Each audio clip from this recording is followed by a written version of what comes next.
Hello and welcome to an and all. In today's class, we will check out the next 10 marks question, redemption of public debt.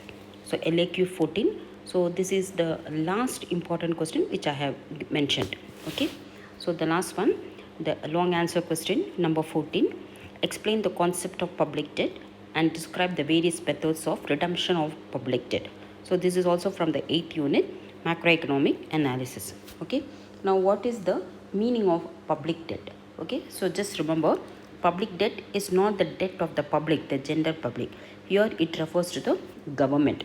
So when the government is incurring the debt, that is what is referred as public debt. So when the government will incur the debt, whenever the government expenditure exceeds the revenue of the government, then government may resort to various sources of borrowings. So that is what is known as the public debt. Okay, so answer: when the government's expenditure exceeds its revenue, it resorts to borrowing. This is known as public debt. Okay. Now there are various types of public debt based on the sources from which the government can borrow.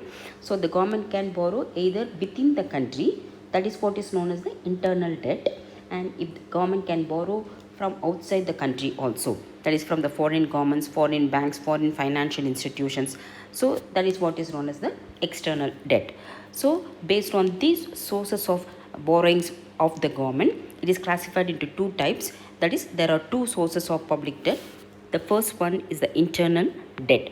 So if the government borrows from banks and other financial institutions and also private individuals within the country, then it is known as internal debt.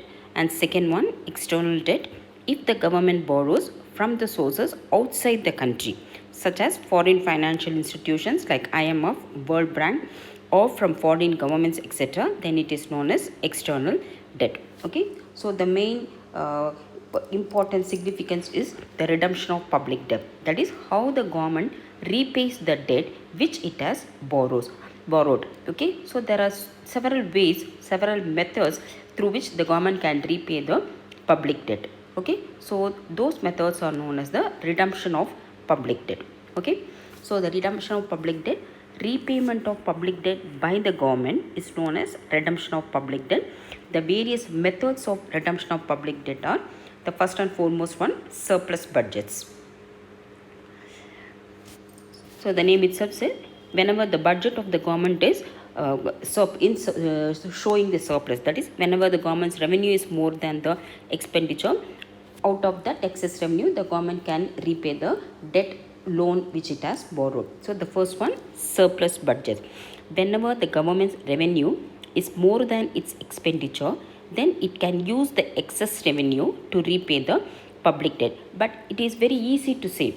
It is very easy to say whenever the government's revenue is more than the expenditure, the government can repay the debt. But in practice, it is very difficult to have revenue. Okay, so the government expenditure will always be more than the revenue because the government resorts to so many welfare activities. So the expenditure of the government is very, very huge compared to the revenue. So it's very easy to say, theoretically it is easy, but it is in practice, it is very, very difficult to have surplus budget. But still, whenever the government is having the surplus budget, the government can use that revenue to repay the loan. Okay, now the second one is refunding. So the name itself says funding again. Refunding means what? Again. So funding again. So under this, new bonds are issued by the government to repay the old bonds or loans. Now whenever the government is borrowing loans, through what instrument the government is borrowing the loan? Normally the government issues bonds. Okay, that is called the government bonds. So the government bonds are issued through the maturity, maybe after 5 years, 10 years, depending upon the nature of the bond. Okay, so whenever the government raises the loans, the government issues the bonds. So let us assume that the government has borrowed loans from one batch of people. Okay, either maybe from banks or anyone. So from one batch of people, the government has borrowed, let us say 5 years back. Okay, so now through the issue of bonds. So now that bond has matured. I mean, after 5 years, the bond is going to mature. So that means what? The government has to repay the loans to those people. Now what the government is doing now, the government issuing the fresh bonds. So the fresh bonds are issued to another set of people, another batch of people.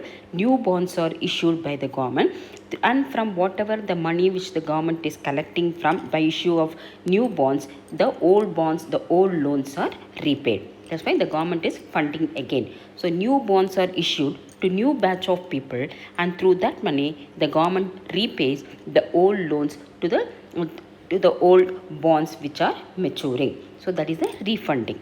Okay, then the third method is annuities. Annuities is, it is like the government is repaying in the form of installments. So the government has borrowed the money, maybe it is going to mature within 10 years. So by 10th year, the entire amount along with the interest, the entire principal amount along with the interest has to be repaid by the government. So what the government is doing, the government is issuing a bond for that along with the principal amount, along with the interest, and it is mature, a part of the loan is maturing every year. So it is like almost the government is repaying in the form of installments. Okay, so first year whatever the value is maturing, so that bond value will be repaid by the government. Second year another certain amount of money, certain amount of amount will be maturing. For the accordingly the government is issuing the bond for the second year. So like that every year the part of the loan will be maturing. So annually the government keeps on repaying the loan along with the interest, and by the end of the 10th year the entire loan along with the interest would be repaid by the government. To put it very simply, this is like within 10 years the government is repaying the loan along with the interest in the form of installments. So that is annuities. So the third one, annuities.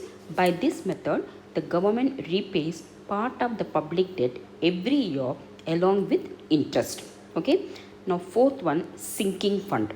So sinking fund, the government creates a separate fund. Okay, and periodically the government keeps on depositing certain amount of money towards that fund. It is like, for example, your parents have opened a fixed deposit on your name for towards your education. So periodically your parents might be depositing certain amount of money income towards the account. Okay, and that money income will be used only for your educational purpose, maybe for your higher education. So that money amount, that fixed deposit amount will not be used for any other purpose, because it is mainly meant for, your parents have opened an account mainly to for your educational purpose. In the same way, the government opens a fund, and periodically the government keeps on depositing certain amount of money income towards that fund. And when the fund is huge enough, then the government withdraws the money from that fund and repays the loan. And that particular fund, that is what is known as the sinking fund, and that particular money from that fund will not be used by the government for any other purpose apart from the repayment of public debt. And this is, of all the methods of repayment of public debt by the government, sinking fund is considered to be the best method, because this is the actual repayment. All the other method, the government is just postponing the repayment. Okay, so fourth one, sinking fund. By this method the government creates a separate fund called sinking fund, and every year the government deposits a part of its revenue into this fund. This fund is used only for the purpose of repayment of public debt, and this is the best method of debt redemption. Okay, then the fifth one is the conversion. So conversion is, the government has borrowed a certain amount of loan, and at a certain rate of interest. Okay, maybe which is going to mature within 20 years. Now within this 20 years, if the rate of interest has declined in the market, okay, so when the government has borrowed into, for example, in 2020 the government has issued bonds, the government has borrowed certain amount of money which in 2020, let us assume at that time the rate of interest happens to be 8%. Okay, then now over a period of time after 2025 or 2026, so what happens, suppose if the rate of interest has declined from 8% to 5%, so what the government can do, the government can convert the rate of interest from 8% to 5%. That is, old loans with higher rate of interest is converted into new loans at lower rate of interest according to the market rate of interest. And whoever is agreeing to this lower rate of interest, they will be paid with the principal amount will be the same. They will be paid at the lower rate of interest. But whoever is not willing to accept the lower rate of interest, they have to be paid only at the same higher rate of interest.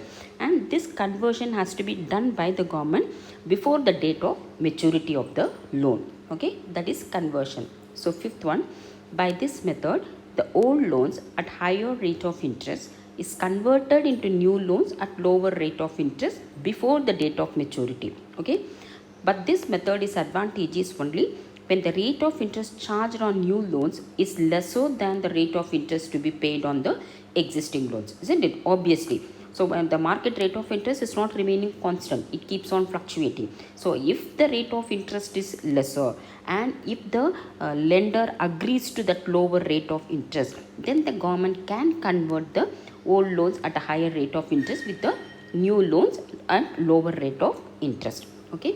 Now sixth one, additional taxation. So the name itself says the government can find new sources, discover new varieties of taxing the people, new source of taxing the people. So the government can discover new methods of taxes, new varieties of taxes, so that the additional revenue can be received by the government that can be used for the repayment of public debt. So additional taxation, the government may impose new variety of taxes to raise additional revenue. Okay. Now the seventh one, capital levy. So capital levy, it was once upon a time, this was imposed after the war. So after the war, the restoring the country will take a huge amount of expenditure. What the governments normally used to do is, the government, all those rich people, the government used to impose heavy one-time tax. Okay, so they have to pay the tax in the form of lump sum. So that money will be on the property or a real estate or whatever. So this lump sum amount is used by the government to repay the loan. So the same concept is used by the government. Capital levy, it is a heavy one-time tax on the capital assets and estates over and above a minimum limit of value. So whoever is having property or assets more than that minimum amount of value prescribed by the government, they have to pay heavy one-time tax in lump sum amount to the government. So the government, by this method, the government gets lump sum amount which can be used for debt redemption. Okay. And finally, eighth one, surplus in balance of trade. So the balance of trade is nothing but dealing with the exports and imports of the country. So whenever the exports of the country is more than the imports, then the country will get foreign exchange surplus. So that can be repaid to the clear the external debt, because internal debt can be repaid in the form of domestic currency, but external debt has to be repaid only in the form of external or foreign currency. So when the government will get the foreign currency only when the exports are more than the imports. So if the country's exports exceeds its imports, then it can get foreign exchange which can be used by the government to repay the external debt. Okay. Now these are all the various methods of debt redemption. So if you have any doubts, please mention it in the comment box. Okay. So this is also one of the important 10 marks question, and you can get this answer even for 5 marks in the board exam. So with this, all the 14 important 10 marks have been covered. Okay. From next class onwards, we will move on to the short answer questions, that is 5 marks. Okay. So I repeat again, if you have any doubts, please mention them in the comment box. Otherwise, if you find this video useful, please like, share and also subscribe to my channel. Okay. So until my next class, take care. Bye bye.